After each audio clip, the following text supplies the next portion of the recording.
আজ আমি সারা বছর ধরে রেখে খাওয়া যাবে কোনো রকম সিনথেটিক প্রিজারভেটিভ ছাড়া বানানো সুস্বাদু টমেটো আচারের রেসিপি শেয়ার করব।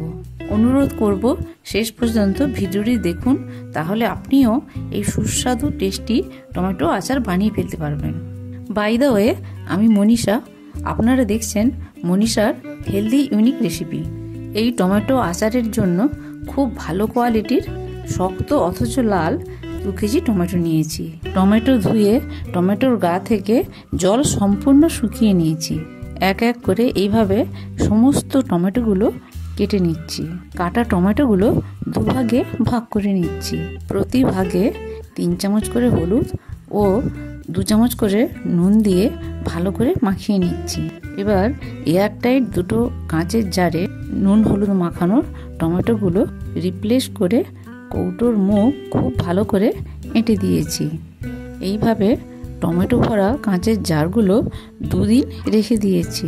2 দিন ধরে টমেটোগুলো থেকে প্রচুর জুস বেরিয়েছে। 2 দিন পর সকালবেলা জারের মুখ খুলে টমেটোর জুস ঝেড়ে থালার মধ্যে টমেটোগুলো এইভাবে ডিসপ্লে করে নিয়েছি। টমেটোগুলো সারাদিন ধরে রোদে রাখছি। প্রায় 200 গ্রাম তেঁতুল ভালো করে বীজ পরিষ্কার করে নিয়েছি। টমেটো জুসের মধ্যে তেঁতুলগুলো দিয়ে দিচ্ছি। পাতলা ন্যাকড়া দিয়ে জারের মুখগুলো এঁটে দিচ্ছি। ন্যাকড়া দিয়ে মুখ ঘাঁটা জারগুলো রোদে রেখে দিচ্ছি। সারাদিন ধরে রোদে রাখছি। টমেটোগুলো যতদিন রোদে শুকোবো, উইথ জুস জারগুলো ততদিন রোদে রাখবো। এতে টমেটোর জুস অনেকটাই শুকিয়ে যাবে। 2 কেজি টমেটো শুকনো করার পর এতটা পরিমাণ শুকনো টমেটো হয়েছে। 200 গ্রাম রসুন আর কিছুটা কারি পাতা ভালো করে ধুয়ে জল শুকিয়ে নিয়েছি।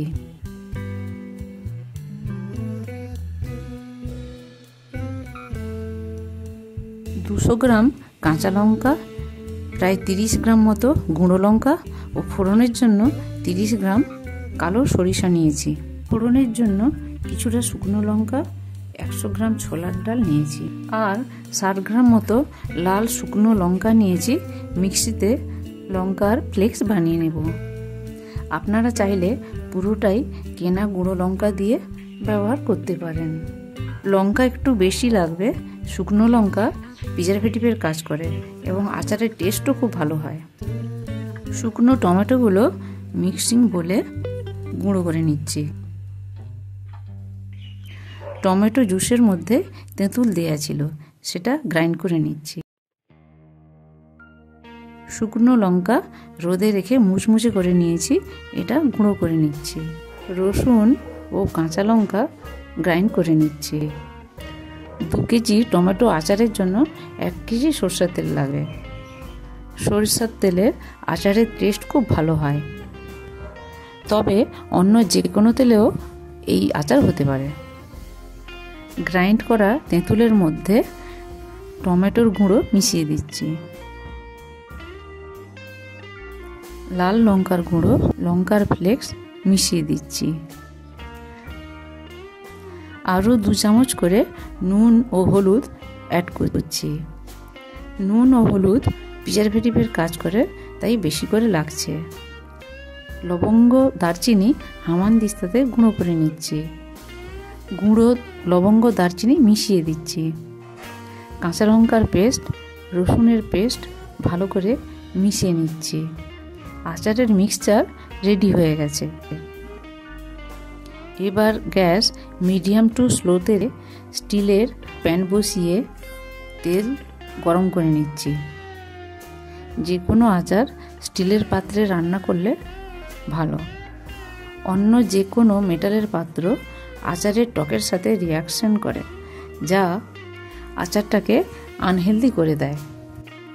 ফোড়নে দিচ্ছি হিং, সরিষা, ছোলার ডাল। ডাল ভালো করে ফ্রাই হয়ে গেলে ফোড়নে দিচ্ছি কারি পাতা। এবার গ্যাস অফ করে ফাটানো শুকনো লঙ্কার ফোড়ন দিচ্ছি। তেল ঠান্ডা করে আচারের মিক্সচারটা অ্যাড করতে হবে। এখানে আমার ভুল হয়ে গেছে, তেল গরম অবস্থায় মিক্সচার একটু অ্যাড করে ফেলেছিলাম। পরে তেল ঠান্ডা করে বাকি মিক্সচার অ্যাড করেছি। এবার একেবারে স্লো ফ্লেমে আচারের প্যান চাপিয়েছি। 20 মিনিট মতো অনবরত নেড়ে আচারটা কষিয়ে নিচ্ছি। রোস্টেড 5 ফোড়ন পাউডার অ্যাড করে 5 মিনিট পর গ্যাস বন্ধ করলাম।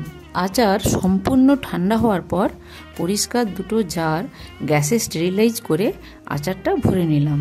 একটু হেলিয়ে রাখছি, যদি কোনো বাবল থাকে আচারের মধ্যে তবে তা বেরিয়ে যাবে, তবেই আচারটা ভালো থাকবে। আচারের উপর তেল ভেসে থাকবে, জারগুলো এয়ারটাইট হতে হবে এবং সব সময় পরিষ্কার শুকনো চামচ ব্যবহার করতে হবে। ভিডিওটি শেষ পর্যন্ত দেখার জন্য ধন্যবাদ। আবার পরের ভিডিওতে দেখা হচ্ছে অন্য কোনো টপিকস নিয়ে।